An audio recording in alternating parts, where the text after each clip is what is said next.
Hey guys, welcome back to the Brik House. Brik Willis here with another Pokemon Unite tier list video. So now it's week 2 of the full power burst patch, and as usual fashion, we got our tiers from must play, solid pick, not bad, down to the don't play, and the last place of the bricked position. So we also had the NAIC that happened over the weekend, which is influencing a lot of player picks, as well as the buffs really kind of taking effect now. So some clear winners, some clear losers from this buff, and just see kind of where everyone ends up for this week. Don't forget to give the video a like and subscribe if you enjoy the content. And without further ado, let's get right into it. Yeah, we're going to start with someone who did get a buff. It's Cinderace, who had that bug fix.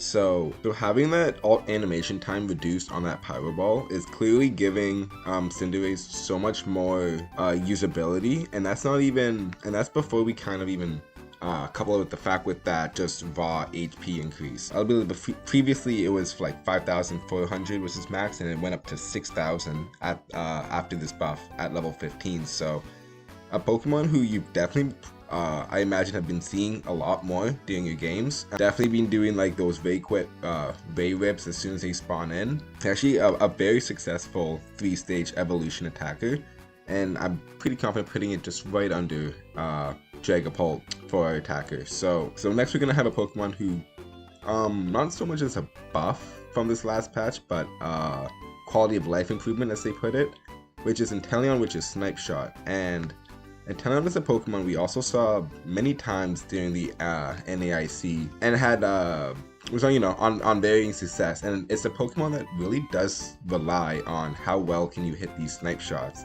However, it's also a Pokemon that's fairly technical when it comes to the other cast members. Inteleon has a bunch of like mechanics like that are not as self-explanatory like Cinderace, which is for the most part you can just auto, and the burn effect kind of takes place without you having to know too much about it. But when it comes to Inteleon, its passive is something that you do have to be a bit knowledgeable about. So even though Inteleon may be one of the best picks, definitely in like the best hands, he's one of the best picks in the game. When it comes to that solo queue setting, I think he's still a solid pick, but is somewhere kind of falling in between where Glaceon kind of is right now, where they're doing like a lot of damage. I can definitely see, and I've played with and against these Pokemon who've won games by solo carrying. However, it's not consistent enough, and it does rely on having a proper front line to, do like the proper peel, or someone to do like a proper objective secure, because you just kind of lack that firepower or security to do so. Which does bring us to Alolan Raichu, who I do have as my must-play attacker for this week. So this might be the first week that Alolan Raichu has gotten first place. Usually it is a Pokemon that has a very high ban rate, but recently with the recent changes, NAIC, as I brought up earlier, is kind of influencing some of the ban rates as well. Raichu has kind of fallen through the wayside. I noticed that like a lot more Raichus have actually popped up in games recently. So I'm kind of comfortable on putting Raichu at the top of the must-play tier for right now.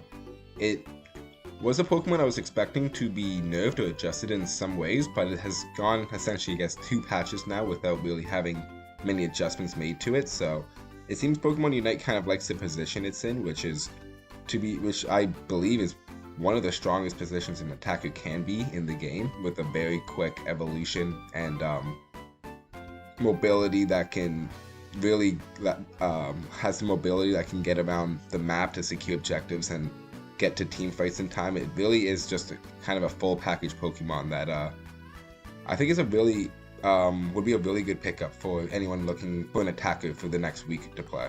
So next we have the all-rounders, and the first one we're going to go through is Lucario. So Lucario last week I put very low. I put him at the maybe don't play tier because his buffs came in, and there's a lot of conversation around if there was enough, if it was, if it was enough, if it was not enough, or maybe like, this is a starting point they can build off later. And I think that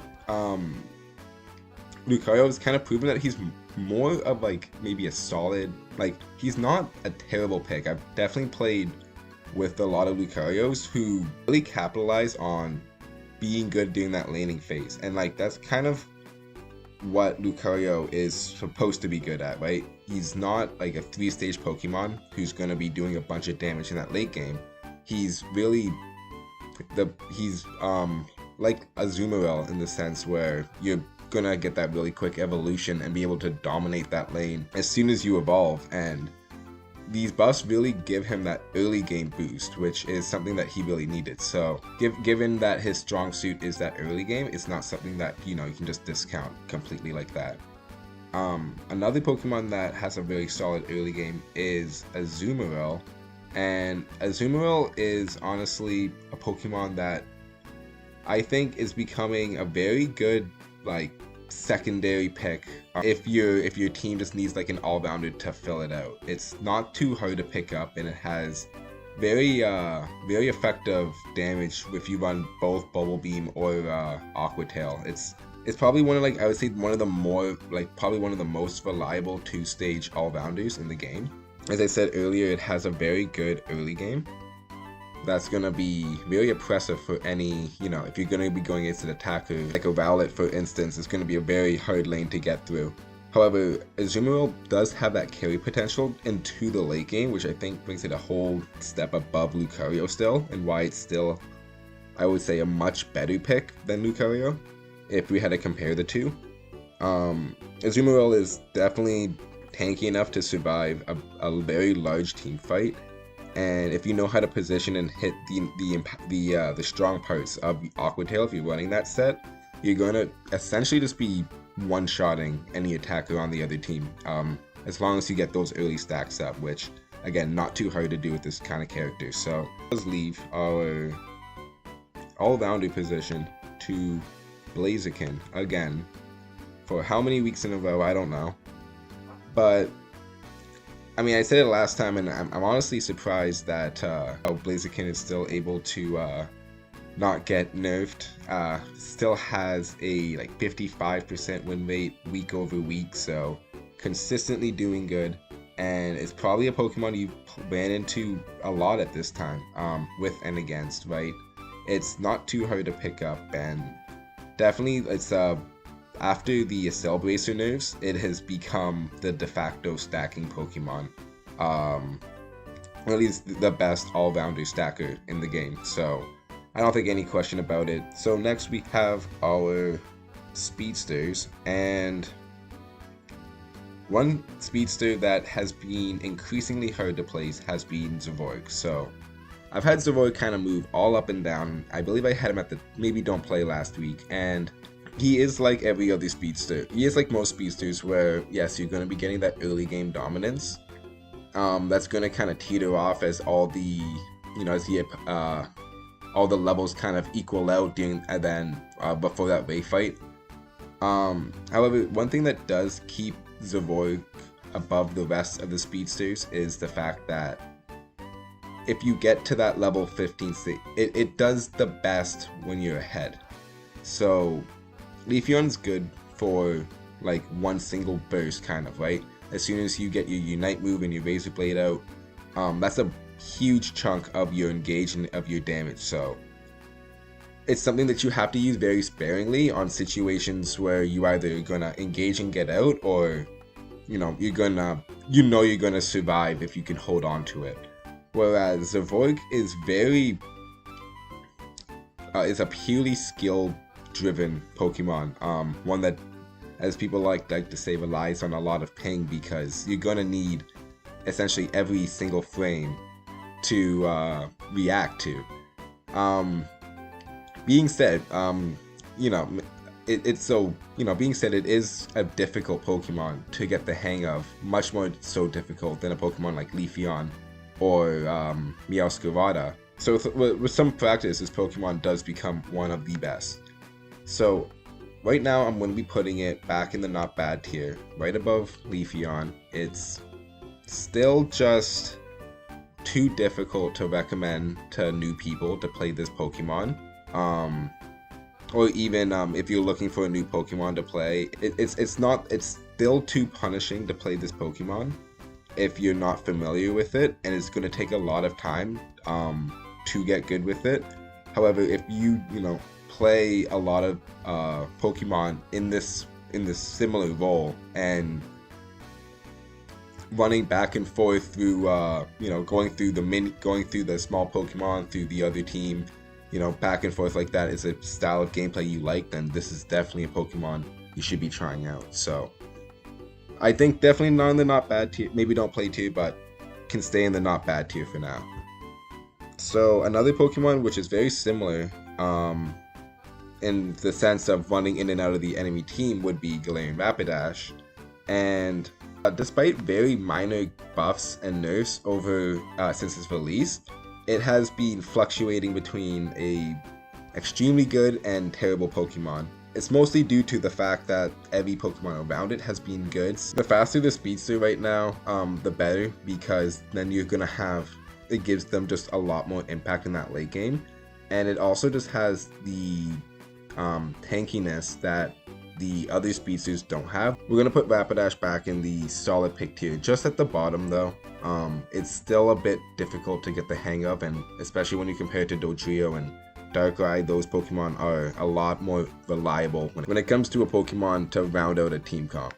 So that does leave the must play back to Talonflame again for this week, and again just that mixture of speed and being able to carry to bring you lead into the late game, into the wave fight, and still be impactful. You can be very far away from the actual objective and still get it because of the range on either Fly or Brave Bird. Yeah, Talonflame still just must play for the speedsters right now.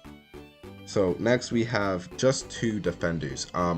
Very little movement for the defenders this week. However, I am actually going to be putting Umbreon into the must play, which does now dethrone Blastoise for the first time.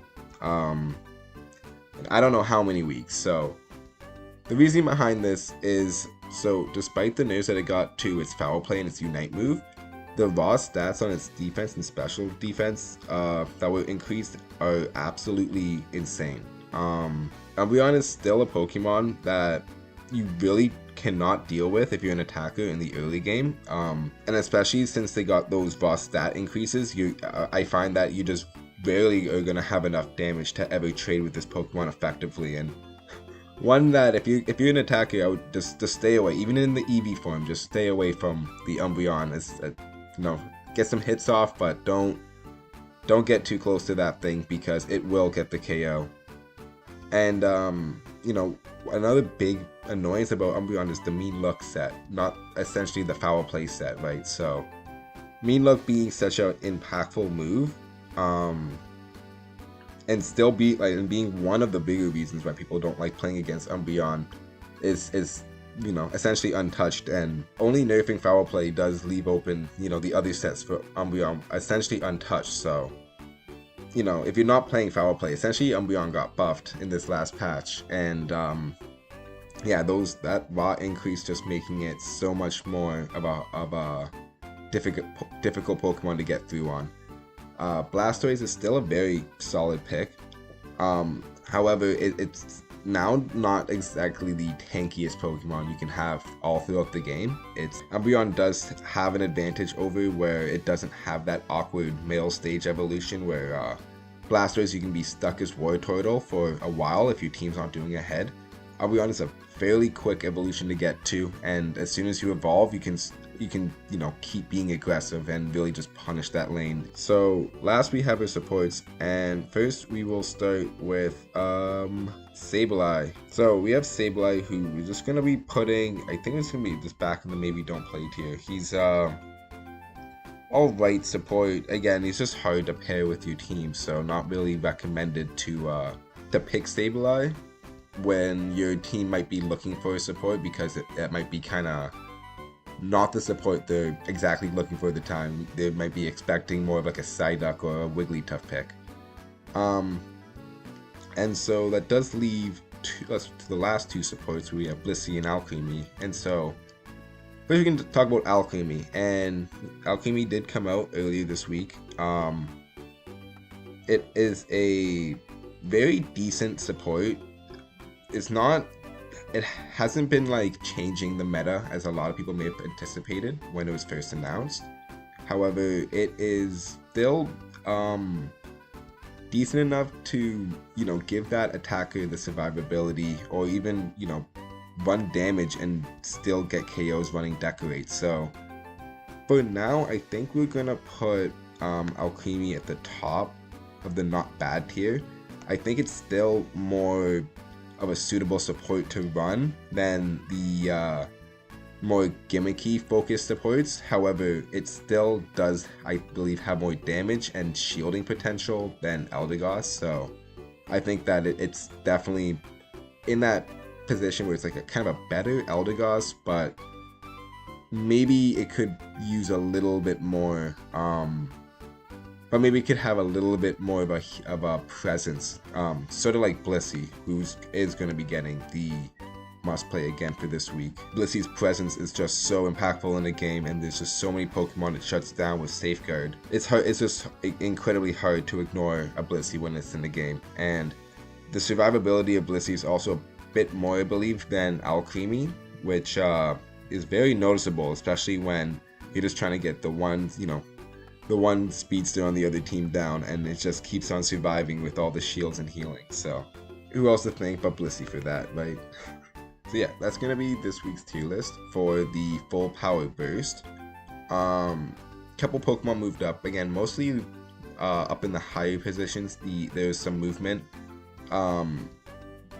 Also having Alcremie being placed on this for the first week, so something to keep a little bit of an eye on moving forward. I definitely think it's not that bad right now. Maybe could use an emergency buff, although I don't exactly see that happening, seeing how we're kind of preparing for Latios and Latias right now, but we'll see if they decide to do anything with Alcremie to kind of adjust it to, keep it closer to Blissey, because right now it's seeming that Blissey is just kind of running away with that best supporter pick. It doesn't seem like there's any question about it right now.